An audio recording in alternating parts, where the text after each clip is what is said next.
পশ্চিমবঙ্গে পশ্চিম মেদিনীপুর জেলার একটি নিম্ন অঞ্চলে মহকুমার ঘাটাল বন্যায় প্লাবিত। মাত্র কয়েক মাসের মধ্যে পঞ্চমবারের মতো এই অঞ্চলে ভূদৃশ্য ডুবে গেছে, ঘরবাড়ি প্লাবিত, ক্ষেত্র এবং জীবন বিপর্যয়ের মধ্যে নিমজ্জিত। এটি একটি পুনরাবৃত্তিমূলক দুর্যোগ যা প্রায় প্রতিটি পরিবারকে কেবল বেঁচে থাকার জন্য একটি নৌকা কিনতে বাধ্য করেছে।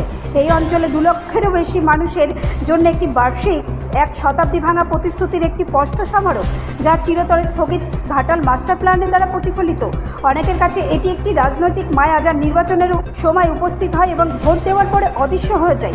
এই বছরে বন্যায় কমপক্ষে 7 জন মারা গেছেন, তবু এটি খুবই কম প্রতিদিনের আলোচনায় আসে। এই বিলম্বের মানবিক মূল্য পরিমাপ করা হয় প্রজন্মের পর প্রজন্ম ধরে স্বাভাবিক দুর্যোগের মাধ্যমে। আমাদের এলাকায় মাটি থেকে প্রায় 8 ফুট উঁচুতে স্তম্ভের উপরে স্থায়ী ঘর তৈরি করা হয়েছে। যারা মাটির ঘরে বাস করে তারা সবসময় টিনের নৌকা করে পালাতে প্রস্তুত থাকে। বন্যার সময় স্কুলের শ্রেণীকক্ষে 15 দিন শিফটে বসবাস করা এখানে একটি নিয়মের পরিণত হয়েছে। স্থানীয় কৃষক শামশের আলী বলেন। ব্যুরো রিপোর্ট, রাষ্ট্রীয় প্রসার বাংলা।